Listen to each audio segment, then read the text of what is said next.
नमस्कार दोस्तों, स्वागत है आपका हमारे YouTube चैनल जरधारी क्लासेस में।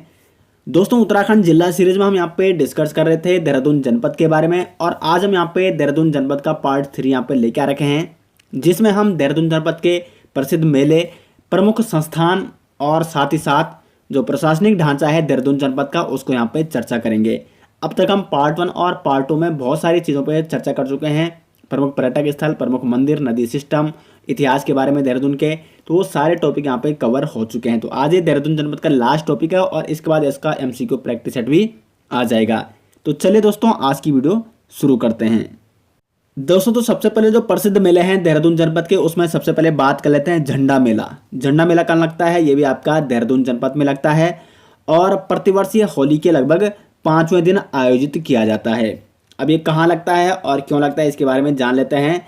तो ये मेला लगता है सिख गुरु रामराय जी के जन्म दिवस पर प्रारंभ होता है, जो कि 15 दिनों तक ये चलता है। जैसे कि आपको पता है कि यहाँ पे सिख गुरु रामराय जी आए थे 1676 में। देहरादून में आपको कई बार बता चुका हूँ। और इन्होंने 1699 में यहाँ पे गुरुद्वारा की स्थापना की थी, गुरु रामराय दरबार, जिसको झंडा दरबार के नाम से भी जाना जाता है। और यहाँ पे इसीलिए उनकी याद में या उनके जन्म दिवस पर झंडा मेले का आयोजन होता है गुरु रामराय दरबार में, यानी झंडा दरबार में। तो यहाँ पे आप देख सकते हो, गुरु रामराय देहरादून में 1676 में आए थे और इस मेले में पंजाब के कई भक्त देहरादून आते हैं, जिन्हें संगत कहते हैं। तो उन्हें क्या कहा जाता है? जो कि पंजाब के भक्त यहाँ पे झंडा मेले में देहरादून आते हैं, तो उन्हें कहा जाता है आपका संगत कहा जाता है। तो कुल मिला के आप ये लगा सकते हो कि सिखों का एक प्रसिद्ध मेला है ये झंडा मेला। तो झंडा मेले का आयोजन कहाँ किया जाता है? देहरादून जनपद में किया जाता है। दूसरा मेला है यहाँ पे नुणाई मेला। तो जो नुणाई मेला है, ये भी देहरादून का प्रसिद्ध मेला है और ये आपका देहरादून के जौनसार यानी चक्राता में, ये जौनसार बाबर क्षेत्र है। तो वहाँ पे चक्राता एक प्रमुख स्थल मैंने आपको बताया था।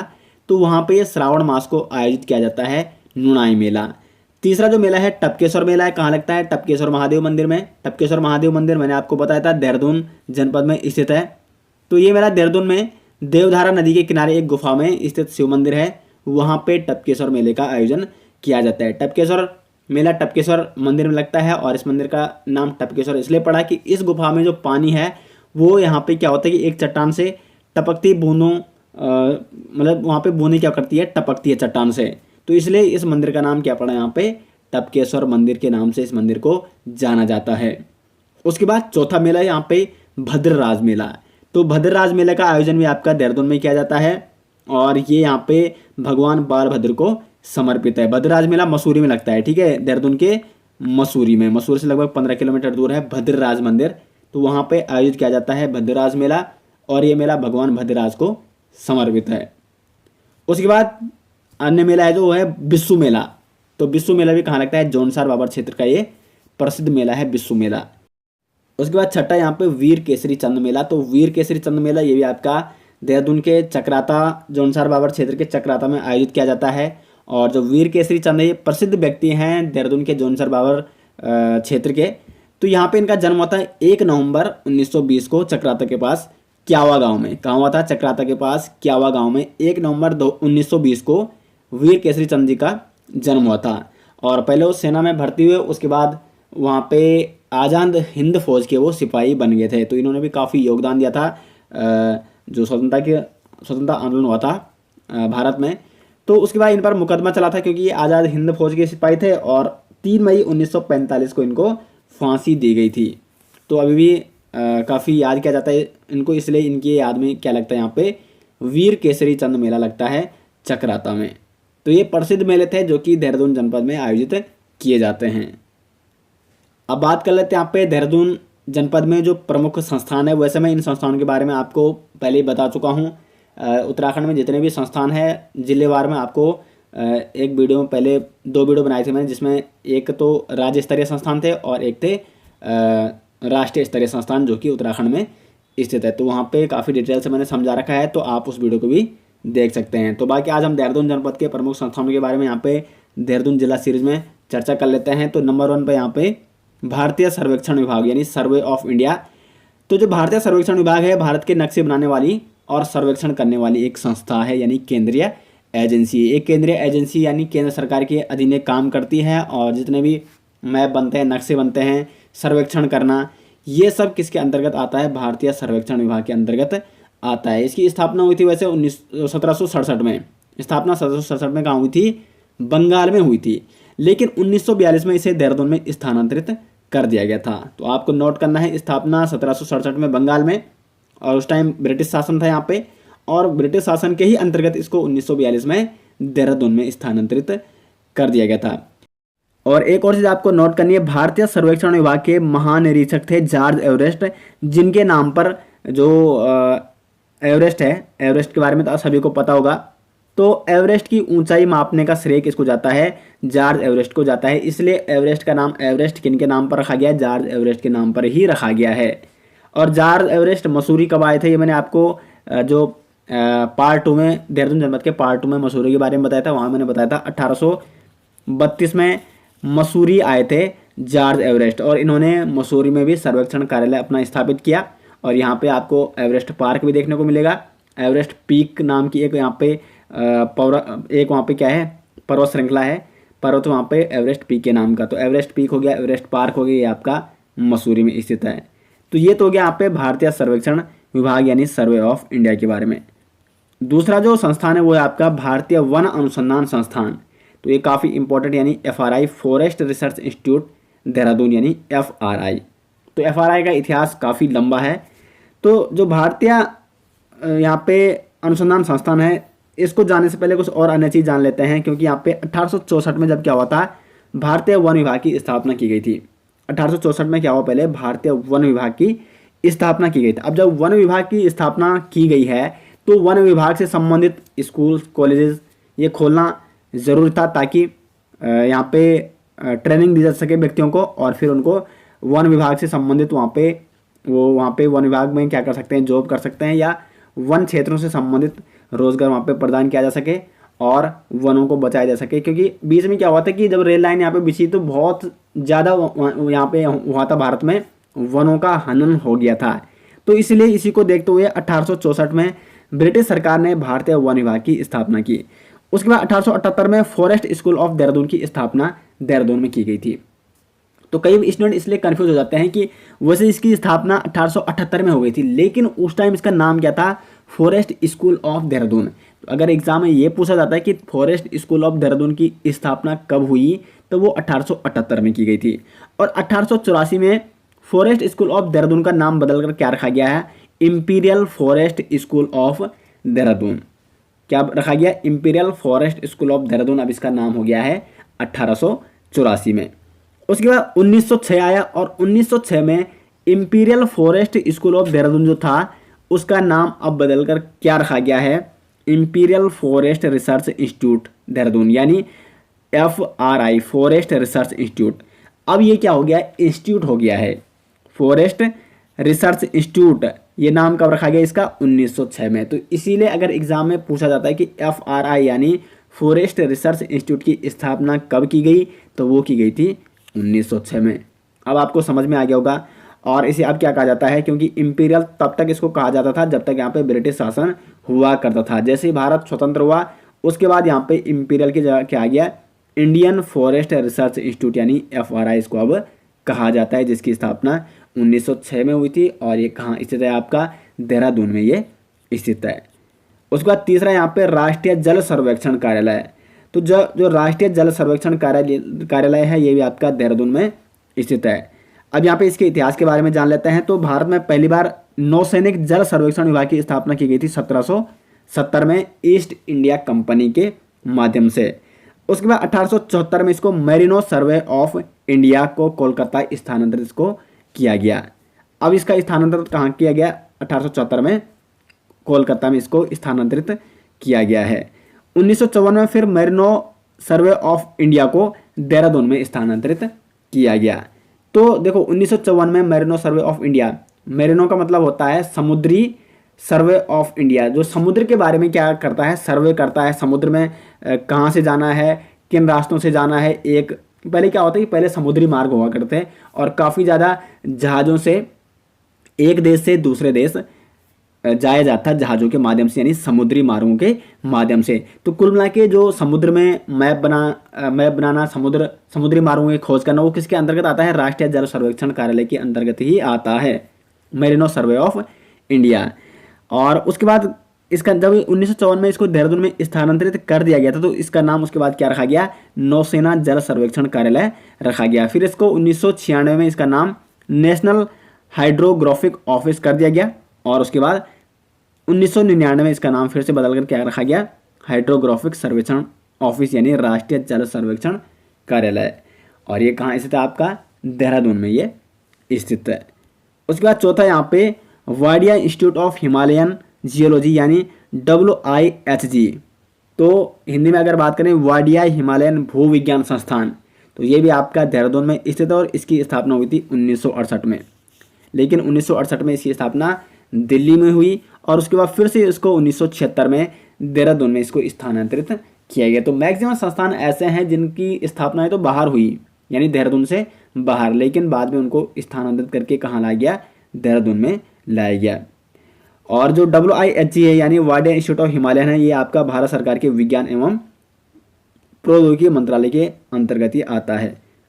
अब यहाँ पे करंट अफेयर के जैसे एक इंपॉर्टेंट क्वेश्चन बन सकता है कि NGRSM यानी national geo research scholars meet, Hindi में बोले तो राष्ट्रीय भू अनुसंधान अध्येता बैठक, यानी जो भूविज्ञान के बारे में अध्ययन कर रहे हैं उनकी जो स्कॉलर्स होते हैं, रिसर्चर होते हैं, जो PhD करते हैं, जो रिसर्च अभी कर रहे हैं, तो उनकी ये बैठक होती है।